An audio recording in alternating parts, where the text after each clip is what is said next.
Así aquel monstruo se arrojó sobre el rey despreciando su espada, le ciñó fuertemente la cintura con sus brazos y lo obligó a doblar en tierra las rodillas. Arturo, recobrando el valor, logró escurrirse pronto de su abrazo y lo golpeó aquí y allá con su espada, no cejando hasta que hubo incrustado toda la hoja de Caliburn en la cabeza de su rival, allí donde la calavera protege al cerebro. Herida de muerte, aquella criatura maligna lanzó un último grito y cayó al suelo con gran estrépito, como un roble arrancado de raíz por la furia de los vientos. Rió el rey aliviado, y ordenó a Bedevere que cortara la cabeza al gigante y se la diera a uno de los escuderos para llevarla al campamento y exhibirla ante los soldados. Decía Arturo que no se había enfrentado nunca con nadie tan fuerte desde que dio muerte al gigante Ritón en el monte Arabio, cuando éste lo retó a singular combate. El tal Ritón se estaba haciendo una pelliza con las barbas de los reyes que iba matando, y mandó recado a Arturo de que se arrancara con cuidado su propia barba y, una vez arrancada, se la enviase. Como Arturo despuntaba entre los demás reyes, el gigante le prometió en su honor coser su barba en la capa de piel por encima de las demás. Si no cumplía su mandato, lo desafiaba a combatir, y el vencedor del duelo obtendría la pelliza y la barba del vencido. Se llevó a cabo la pelea, y Arturo salió victorioso, apoderándose de la barba de su adversario y del trofeo. Desde entonces no había combatido con nadie tan fuerte como Ritón, hasta que se enfrentó con el gigante de la montaña de San Miguel. Tan pronto como consiguieron la victoria de la forma y manera que os he descrito, regresaron con la descomunal cabeza al campamento cuando rompían las primeras luces del alba.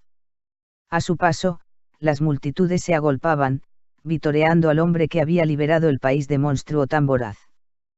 Por su parte, Hoel, afligido por la muerte de su sobrina, ordenó edificar una basílica sobre su tumba, en la montaña que albergaba sus restos. El monte tomó el nombre de la sepultura de la doncella y aún hoy se llama tumba de Helena. 166. Una vez reunidos todos en Barfleur, Arturo se dirigió a Autun, donde pensaba encontrar al emperador. Cuando llegó a orillas del río Aube, le anunciaron que los romanos se hallaban acampados cerca de allí, y que su ejército era tan numeroso que, según decían, era un suicidio hacerle frente. Pero Arturo no se amedrentó y persistió en el plan que había trazado de antemano. Comenzó, pues, por construir su propio campamento a orillas del río, en un lugar desde donde podía mover libremente sus tropas o a donde podía retirarse, si fuere menester. Mandó después a dos de sus condes, Bosón de Oxford y Gerín de Chartres, junto con su sobrino Gawain, a Lucio Iberio, para decirle que o traspasaba de regreso a Roma las fronteras de Galia o, al día siguiente, sabría por propia experiencia quién de los dos tenía mejor derecho sobre el país.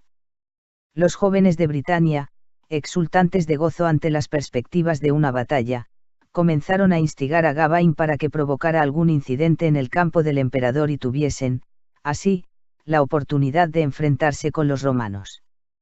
Llegados a presencia de Lucio, le ordenaron retirarse de Galia o combatir al día siguiente.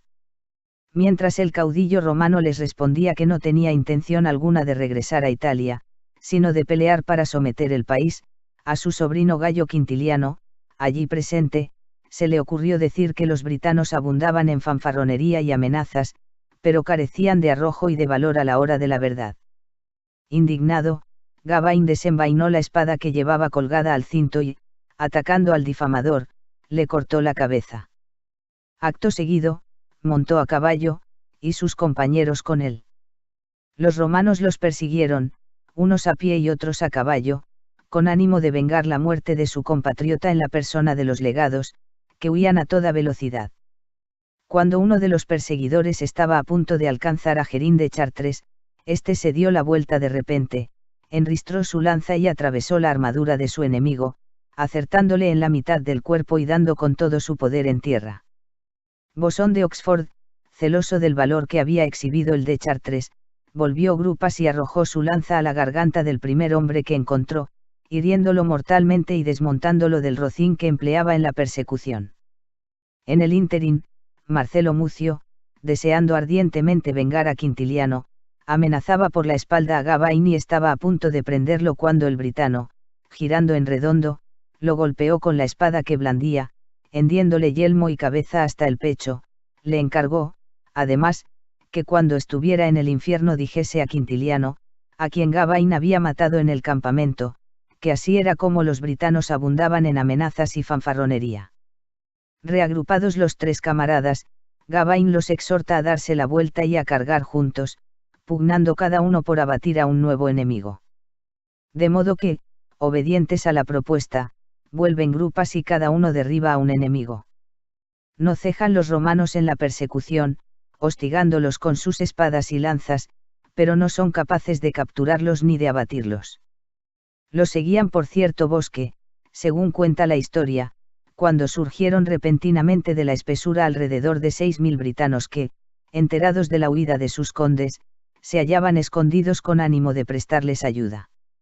Al salir, espolean a sus monturas y, llenando el aire con sus gritos y protegiéndose con sus escudos, atacan de improviso a los romanos y al punto los ponen en fuga. Acto seguido, los persiguen corno un solo hombre, y a unos los derriban a lanzadas de sus caballos, a otros los capturan y a otros los matan.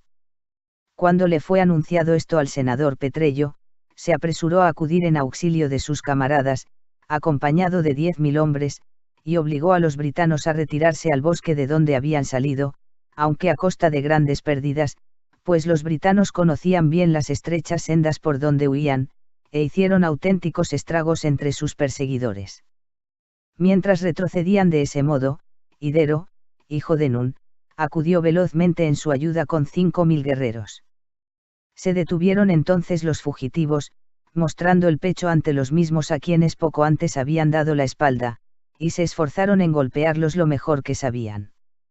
Resisten los romanos, y la suerte de la batalla permanece indecisa.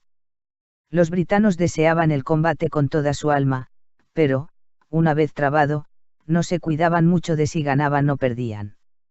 Los romanos, en cambio, actuaban con más cautela, y Petrello Cota, como buen capitán que era, les había instruido sabiamente acerca de cuándo debían atacar y cuándo replegarse, infligiendo de esa manera serio quebranto a sus rivales.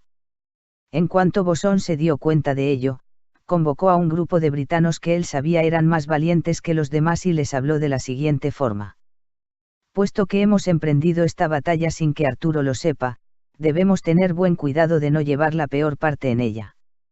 Si tal sucede, no solo sufrirán graves daños nuestros soldados, sino que nuestro rey nos maldecirá por nuestra loca intrepidez. Recobrad el valor y seguidme a través de las filas de los romanos con el propósito de dar muerte o coger prisionero a Petrello, si la fortuna nos favorece. Así que picaron espuelas y penetraron en ataque conjunto por la formación enemiga, llegando al lugar desde donde Petrello daba las órdenes. Bosón se arrojó rápidamente sobre él, lo agarró del cuello y cayó en tierra con él, tal y como había planeado de antemano. Acuden los romanos a liberar a su caudillo, los britanos acuden a auxiliar a Bosón.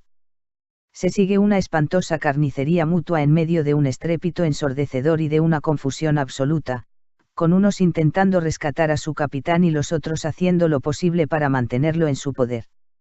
Los combatientes de ambos bandos descargan golpes y los reciben, derriban y son derribados.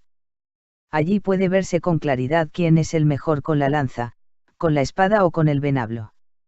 Finalmente, los britanos avanzaron en formación cerrada y, resistiendo los embates de los romanos, se retiraron con Petrello a la seguridad de sus líneas.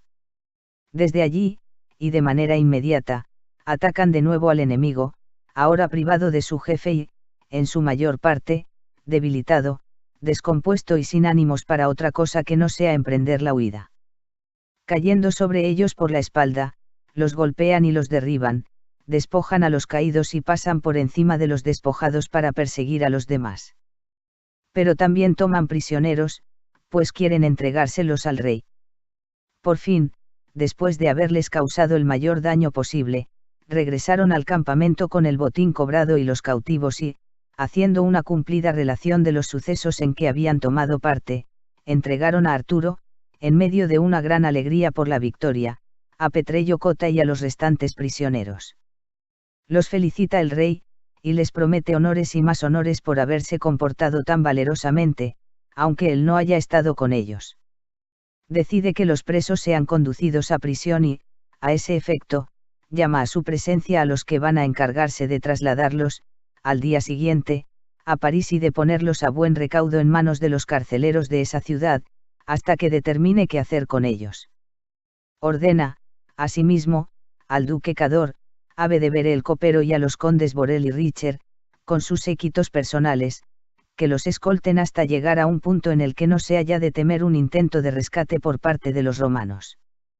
167, pero los romanos se anticiparon a estos planes y, por orden del emperador, eligieron a 15.000 de los suyos para que, esa misma noche, adelantaran a los britanos y, tendiéndoles una trampa, dieran la libertad a sus compatriotas cautivos. Ostentaban el mando los senadores Bultello Catelo y Quinto Carucio, junto con Evandro, rey de Siria, y Sertorio, rey de Libia. Esa misma noche salieron con los 15.000 arriba mencionados y, escogiendo un lugar adecuado para un ataque por sorpresa, se ocultaron en él, esperando la llegada del convoy enemigo. Al amanecer, los britanos se pusieron en marcha con sus prisioneros. Pronto estuvieron cerca del lugar en cuestión, ignorantes de la emboscada que les habían preparado sus astutos enemigos. Comenzaban a entrar en dicho lugar cuando los romanos surgieron de improviso de su escondite y los atacaron, rompiendo sus desprevenidas filas. Aunque atacados de improviso y dispersados, los britanos rehicieron sus líneas y resistieron con bravura, apostaron parte de sus tropas alrededor de los cautivos, y al resto lo agruparon en compañías para hacer frente al enemigo. Bedevere y Richer tomaron el mando del grupo encargado de custodiar a los prisioneros, mientras que Cador, duque de Cornubia, y Borel acaudillaban a los demás. Los romanos se habían arrojado sobre ellos desordenadamente, sin preocuparse de organizar sus filas, y ponían todo su empeño en sembrar la matanza entre los britanos, al tiempo que éstos pugnaban por defenderse, agrupándose en compañías.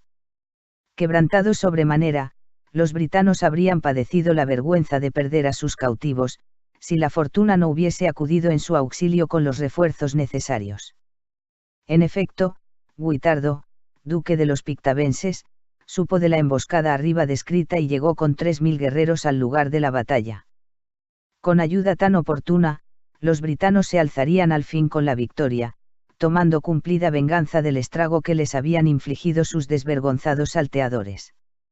Con todo, habían sido muchas sus pérdidas en la primera fase de la batalla. Perdieron a Borel, ínclito conde de los cenomanos, que vio cómo la lanza de Evandro, rey de Siria, le atravesaba la garganta, y acto seguido, con la sangre, vomitó la vida. También perdieron a 4 nobles príncipes, Irelgas de Perirón, Mauricio de Caors, Aliduc de Tintagel, Hier, hijo de Ider.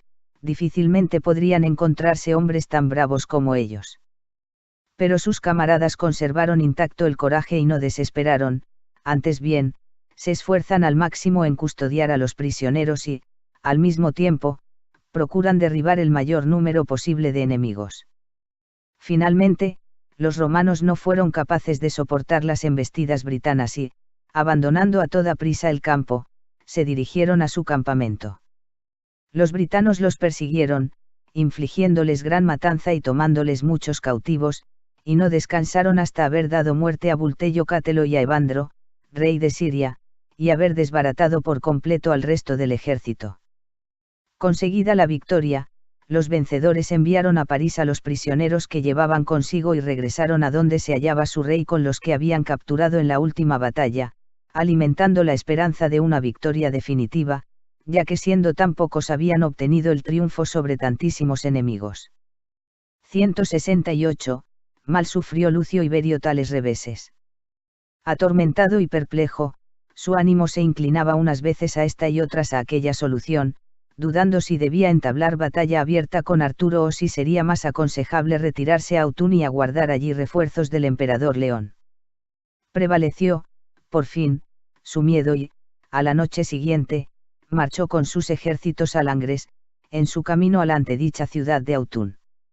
Enterado de los movimientos de su adversario, Arturo quiso adelantársele en el camino y esa misma noche, dejando Langres a su izquierda, llegó a un valle llamado Sausi, por donde Lucio tenía que pasar. Queriendo formar a sus hombres en línea de combate, dejó en reserva una legión al mando del conde Morvid para que, si fuere menester, supiese a dónde podía retirarse a rehacer sus filas, a fin de presentar de nuevo batalla al enemigo. Dividió el resto de sus tropas en 7 batallones, compuesto cada uno de 5.555 hombres armados. Una parte de cada batallón así establecido lo formaban las fuerzas de a caballo, y otra, los guerreros de a pie. Habían recibido órdenes según las cuales la infantería atacaría de frente, mientras que la caballería, avanzando en cerrada formación, lo haría oblicuamente, esforzándose por dispersar al enemigo. De acuerdo con una inveterada costumbre británica, los infantes adoptaron una formación en cuadrado, con alas derecha e izquierda. Comandaba el ala derecha del primer batallón Angusel, rey de Albania, el duque de Cornubia, Cador, se hizo cargo del ala izquierda. 2 insignes condes, Gerín de Chartres y Bosón de Ridichen, u Oxford en lengua sajona, ostentaban el mando de la segunda división, Asquilo, rey de los daneses, y Lot, rey de los noruegos, se hallaban al frente de la tercera. Los jefes del cuarto batallón eran Oel, duque de Armórica, y Gawain, sobrino del rey. Tras estos 4 batallones se dispusieron otros 4 en la retaguardia, el primero de ellos lo acaudillaban Cai el senescal y Bedevere el copero, Oldino, duque de los rutenos, y Guitardo, duque de los pictavenses, mandaban el segundo, el tercero les fue encomendado a Jugein de Leicester, Jonatal de Dorchester y Cursalem de Caicester, y el cuarto Aurenio de Bath. Tras estos, el propio Arturo escogió posición para sí y para una legión que se había reservado, y allí clavó el dragón de oro de su bandera. A ese lugar podían retirarse, en caso de necesidad, los soldados heridos y agotados, como si se tratase de un campamento. Constaba la legión de Arturo de 6.666 hombres. 169, una vez formado todo el ejército, el rey les habló así a sus camaradas. Compatriotas, vosotros que habéis hecho a Britania dueña y señora de 3 veces 10 reinos, os felicito por ese coraje vuestro que, lejos de desfallecer, veo que aumenta cada día más. Aunque habéis estado inactivos por espacio de 5 años y os entregasteis durante ese tiempo a los deleites del ocio y no al ejercicio de la guerra, vuestro innato valor no ha degenerado lo más mínimo, por el contrario, habéis perseverado en él, poniendo en fuga a los romanos, que, espoleados por su propia soberbia, trataban de arrebatarnos nuestra libertad.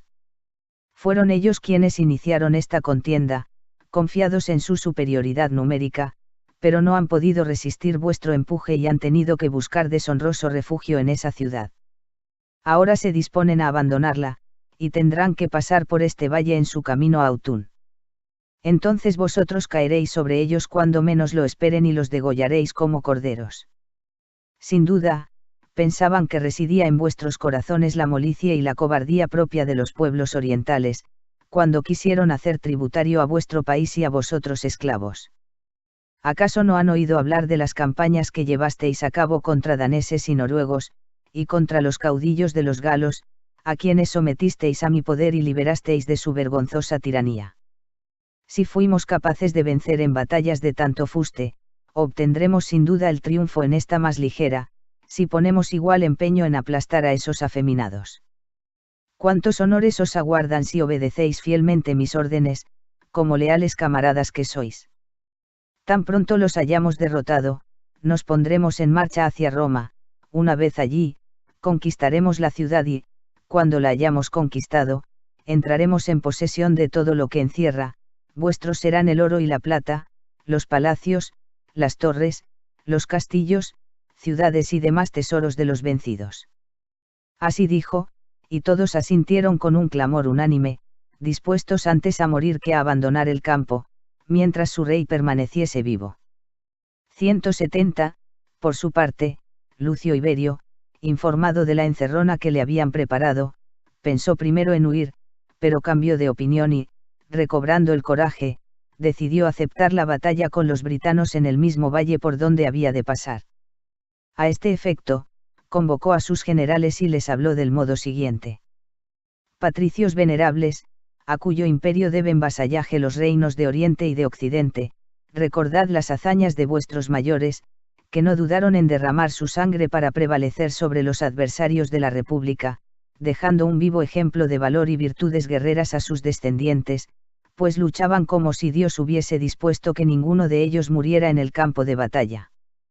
Triunfaban casi siempre, y triunfando, evitaban la muerte, creyendo firmemente que a nadie podía sucederle nada que no hubiese previsto la voluntad divina. Y de ese modo crecía la República, y crecían los hechos heroicos de los romanos. Y la honestidad, la honra y la largueza que son propias de las almas nobles florecieron en aquellos héroes durante largos años, y los exaltaron a ellos y a sus descendientes al dominio de todo el orbe. Ese es el espíritu que quiero insuflar en vosotros. Os exhorto a que recobréis las virtudes de vuestros antepasados y a que, imbuidos de aquel valor, os enfrentéis a vuestros enemigos en el valle en que se hallan emboscados y luchéis por arrebatarles lo que es nuestro.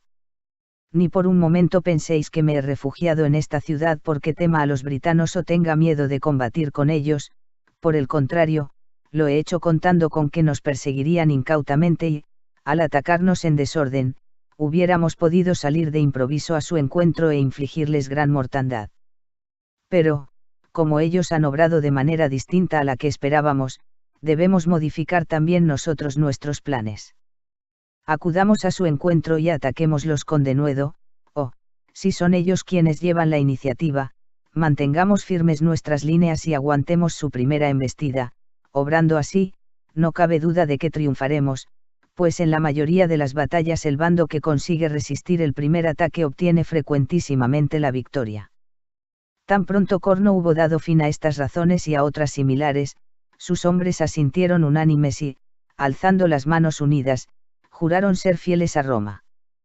Se armaron luego a toda prisa y, una vez armados, salieron de Langres y se dirigieron al valle donde Arturo tenía desplegado su ejército. Habían dividido sus tropas en 12 legiones, todas de infantería, que, según costumbre romana, tenían forma de cuña, constaba cada una de 6.666 soldados. Pusieron al frente de cada división a un comandante, a quien correspondía decidir cuándo se debía atacar y cuándo resistir las acometidas del enemigo. El mando de la primera legión le fue confiado a Lucio Cátelo y a Alifátima, rey de Hispania, el de la segunda, a Hirtacio, rey de los partos, y al senador Mario Lépido, el de la tercera, a Boco, rey de los medos, y al senador Gayo Mételo, y el de la cuarta, a Sertorio, rey de Libia, y al senador Quinto Milvio. Estas 4 legiones constituían la primera línea. Tras ellas había otras 4, a la cabeza de la primera colocaron a Xerxes, rey de los itureos, Pandraso, rey de Egipto, mandaba la segunda, y Politetes, duque de Bitinia, la tercera, tomando a su cargo la cuarta Teucro, duque de Frigia. Tras estas 4 había otras tantas, acaudillaba la primera el senador Quinto Carucio, la segunda, Lelio de Ostia, la tercera, Sulpicio Subúculo, y la cuarta, Mauricio Silvano. En cuanto a Lucio, iba y venía entre sus hombres, dándoles órdenes e instrucciones acerca de cómo debían comportarse. Y ordenó que, en mitad de la formación, se plantara el águila de oro de su estandarte, y que todo aquel que se viera alejado de sus filas por la marea bélica hiciese lo posible por volver junto a su bandera. 171. Por fin se encuentran frente a frente britanos y romanos, con los venablos prestos a ser usados. Suenan al punto las trompetas que llaman al combate, y la legión mandada por el rey de Hispania y Lucio Cátelo carga briosamente contra la división acaudillada por el rey de Escocia y el duque de Cornubia, pero ésta se mantiene firme y los romanos no consiguen romperla. Mientras persiste la legión romana en su furiosa acometida, entran en acción los soldados que Gerín y Bosón guiaban, y, a todo galope, se precipitan sobre los asaltantes, rompen sus filas y tropiezan con el batallón que el rey de los partos conducía contra la división de Asquilo, rey de los daneses. Acto seguido, ambos ejércitos se encuentran con violencia y, quebrando sus respectivas líneas de batalla, se enzarzan en mortal combate. Lamentable es la mortandad que ambas partes se infligen en medio de un griterío ensordecedor, batiendo la tierra con la cabeza o con los pies, vomitando la vida al mismo tiempo que la sangre. El primer daño grave lo padecieron los britanos, pues fue muerto el copero Bedevere y mortalmente herido Cai, el senescal. Bedevere se enfrentó a Boco, rey de los medos, y cayó muerto, atravesado por la lanza de su rival, en medio de la hueste enemiga. Quiso vengarlo el senescal Cai, pero se encontraba rodeado de medos y recibió una herida mortal. Sin embargo, como buen caballero que era, se abrió paso con los hombres que llevaba y, dispersando a sus enemigos, habría conseguido retornar a sus filas con la formación intacta de no haberse topado con la legión del rey de Libia, cuya embestida abrió brecha en las tropas conducidas por Cai. Cedió entonces terreno y logró retirarse al Dragón de Oro con el cadáver de Bedevere. Cómo se lamentaban los de Neustria al ver el cuerpo de su duque destrozado por tantas heridas. Qué duelo hacían los andegavenses mientras trataban de curar las heridas de Cai, su señor. Pero no era momento para quejas, pues ambos ejércitos se bañaban en sangre atacándose mutuamente, y de nada servía gemir ni lamentarse, había que mirar por la propia defensa. 172, Airelgas, sobrino de Bedevere, lo conmovió sobremanera la muerte de éste. Tomó a 300 de los suyos y, como un jabalí en medio de una jauría, arremetió a todo galope contra las filas enemigas hasta llegar al sitio donde había visto que se hallaba el estandarte del rey de los medos, lo hacía sin pensar en lo que pudiera sucederle, guiado por el deseo de vengar a su tío. Una vez allí, mató al rey medo y, llevándose el cadáver a sus líneas, lo colocó junto al del copero y lo cortó en pedazos. Después, arengando con gran clamor a sus compatriotas, los exhortó a acometer al enemigo con ataques continuos ahora que su coraje hervía, ahora que el corazón de sus rivales temblaba de terror, ahora que estaban mejor dispuestos para el cuerpo a cuerpo, pues sus líneas se habían roto menos que las de los romanos y se encontraban en condiciones de redoblar sus embestidas e infligirles mayor estrago.